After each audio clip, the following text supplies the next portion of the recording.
Hey, everybody. Welcome to the Too Much on Her Plate podcast with me, Dr. Melissa McCreary. This is the place to be if you are ready to ditch the diets and find your own true way to creating freedom from overeating and emotional eating without more overwhelm and without more stress. Whether you are new to the podcast or a longtime listener, I made something for you. For a while now, I have been getting questions and comments from listeners saying, I love the podcast and I would really like a guide to how to digest past episodes. Where do I start? What would be most helpful? And so I've created a roadmap for you.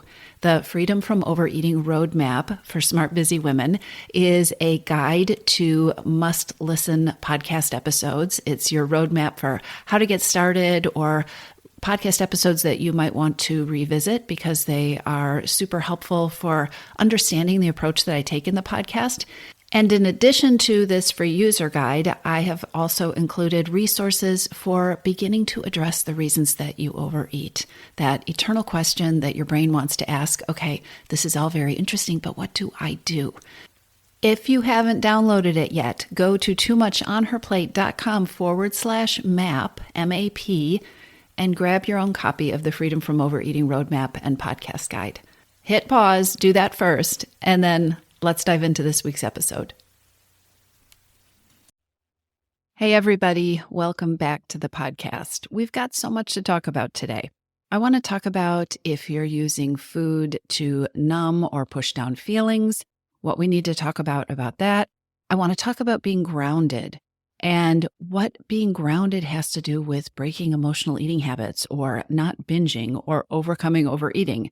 Because actually, being grounded has everything to do with these things. Let's be real. We tend to live in the past or in the future. We tend to be worrying about what's already happened or focusing on what is to come or worried about what might come in the next hours or days or even years from now. And in fact, we live in a world where we are rarely present, where we are rarely simply or solely present. We're encouraged to spend our present moments distracted and multitasking or scrolling on our phones. It is easy to be numb to what is actually happening now because we're so busy. We're doing 3 things at once. And it is so easy to actually not know what's happening right now in our bodies, with our feelings, with our thoughts, and even with that plate of food that is sitting in front of you. We live in a world that encourages us not to be present and makes it very easy to be on autopilot. You can't be deliberate if you're not present. If you're not present, you're not thinking things through. So your behavior is likely to be a reaction that you didn't think through. When you're not present in the moment, you just do without thinking. And that just doing is doing what's familiar. That just doing is following the neural pathways that are most deeply ingrained and most familiar and easiest for your brain. So you just do without deciding, without evaluating, without being curious about why or what the alternatives are. So think for a minute about how this works with eating. When you're not present, you can't be deliberate. When you're not present, you mindlessly wander into the kitchen, or you mindlessly open the cupboard and open the jar and take a handful, or reach into your desk drawer for that piece of chocolate. You eat the food on your plate and you reach for seconds without even wondering how it is feeling to eat it, how it's feeling in your body, whether it even tastes good. As an aside, I can't tell you the number of women that I've talked to who've told me about some food that they really love and then have done an experiment where they really mindfully savor the food and they found out it's usually some kind of processed food or candy or something like that, but where they actually mindfully and intentionally eat the food and find out it's not nearly as delicious as they were reactively believing. When you aren't present, you can't really taste your food. And you don't have the ability to discern whether you're satisfied, whether you're full or hungry, or Even if you're becoming physically uncomfortable because you've eaten too much. When you're not grounded, when you're not fully present, you also just accept the thoughts and the stories that come up in your brain as fact. These thoughts and stories, they're just electrical impulses in your brain, and they come up and you just believe them because you're not fully present. There's no examining them because you're not paying attention. You're reacting. You're functioning on autopilot. And so these thoughts and beliefs come up and you accept as truth things like, I really need to eat these chips to finish the project. I deserve this cookie, which you won't even taste because you're not grounded and present. But I deserve this cookie because it will make me feel good. But you're not quite paying attention to how it tastes or how you feel anyway. So the story isn't really complete. When you are on autopilot, it becomes really easy to believe things like, it feels great. It's freedom to eat as much as I want. Even though when you eat all that you want past the point of fullness, you don't sleep well, right? You don't sleep well after you eat all the pizza, and you're miserable with yourself in the morning because you're bloated and gassy and frustrated. But your brain, in that moment, as a reaction, accepts the story that it feels great to eat as much as I want or more than I want or the whole thing. When you're not fully present, when you're not grounded, it is so easy to just accept as fact, right, that has been handed down on high. It is a fact that it won't make a difference. My day's already ruined. I can't do this anyway. There's nothing I can do about this. If we could download and examine the unexamined thoughts and beliefs and ways of talking to yourself and the choices that you reactively make when you are not in the present moment, you might be appalled. You would probably be appalled because you're a human being, and human beings tend to have these reactive thoughts and beliefs that don't serve them all the time.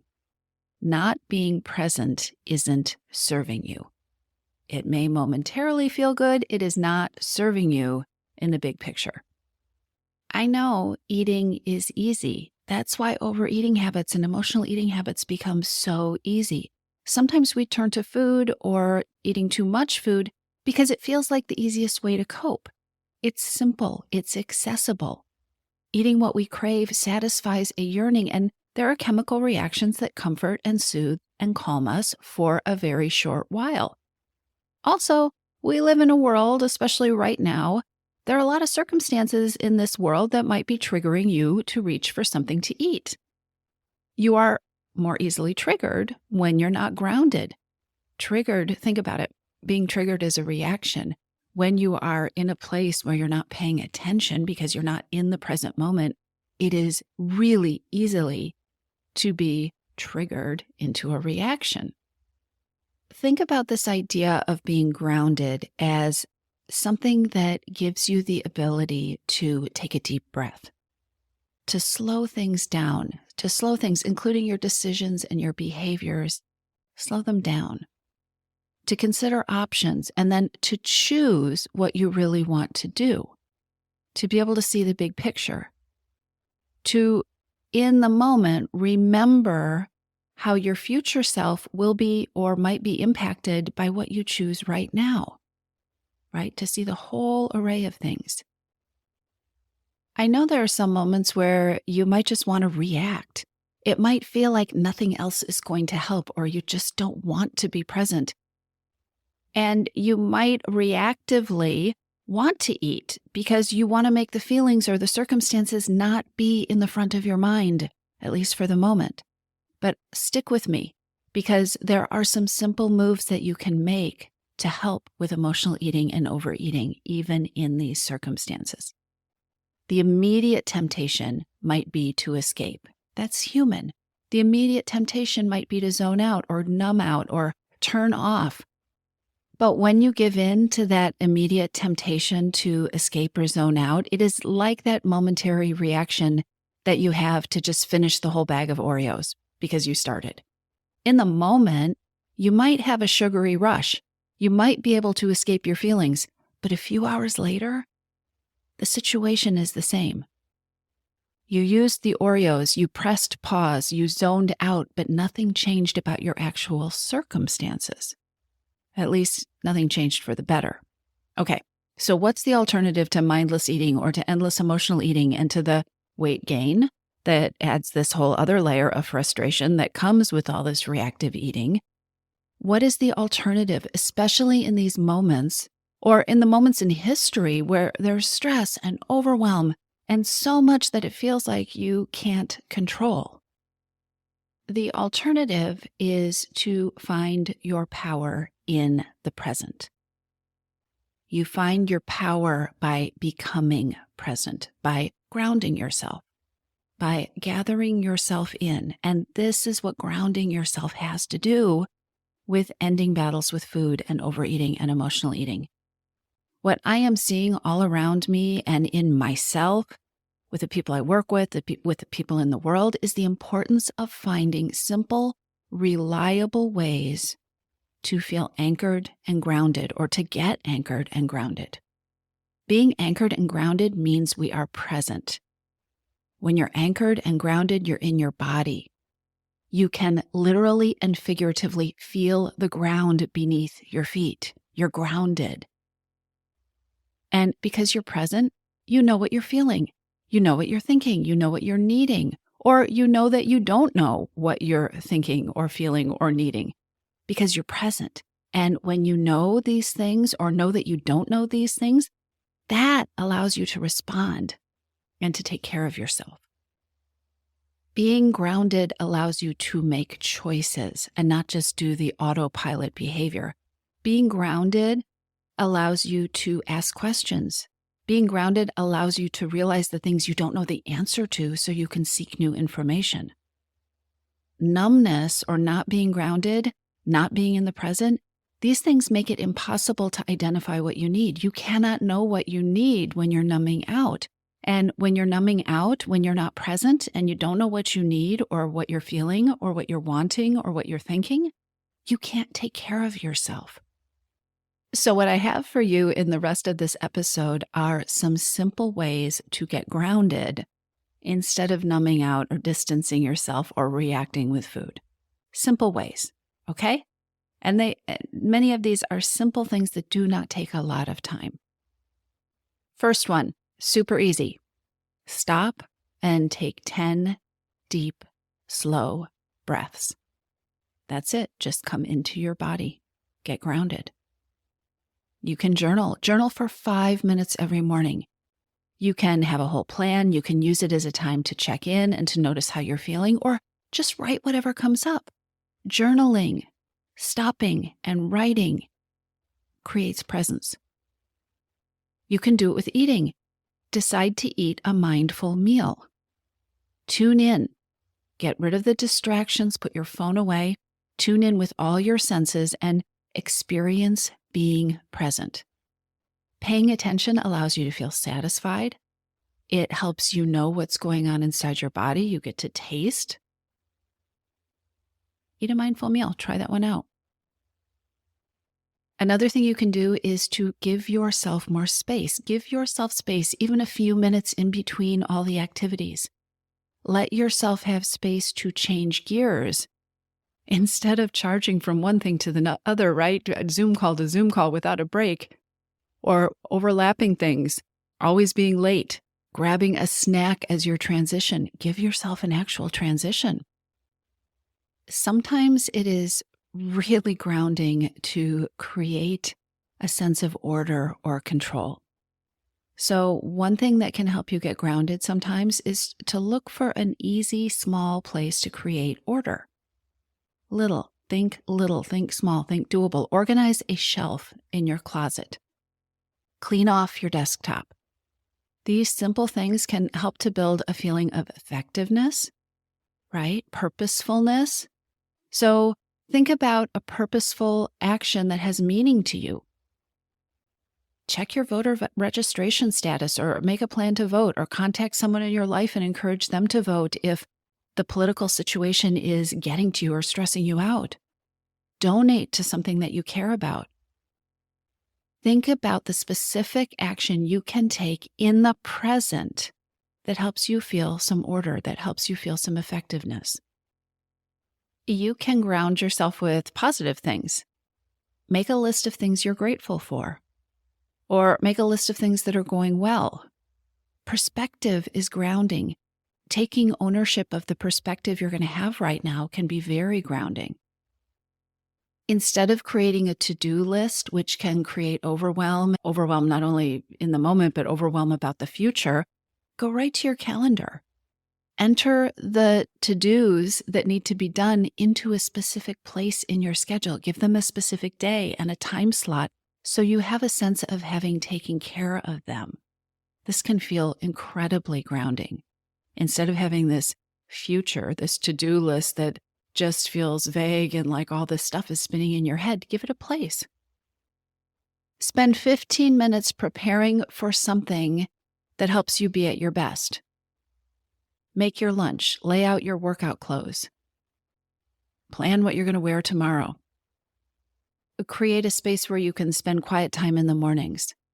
Look for places where you're craving structure, where order would feel good, and start to create small rituals that are manageable with how your life is now.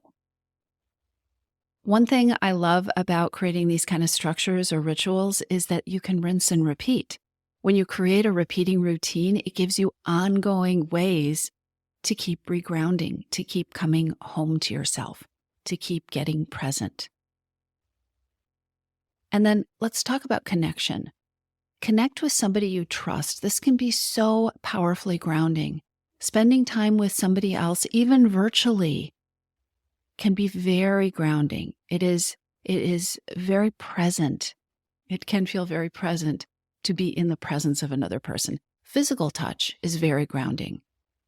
Taking your thoughts out of your head and talking them through with somebody else is very grounding. Think about it. You got all this stuff ricocheting around in your brain and you put it into words and you share it with another person. That feels different, doesn't it? Sometimes the simplest thing you can do to feel more grounded is to start noticing when you aren't grounded or when you don't feel grounded. It's paradoxical, but the act of tuning in to how you feel, whether it is peaceful or stressed or anxious or ungrounded, the act of tuning in is actually grounding. Becoming more aware of your thoughts and your feelings and your physical sensations will bring you into your body, and that is you being more present. Look, we are adaptive human beings, and so we choose to not be grounded for sometimes compelling reasons. Being present and grounded these days isn't always easy.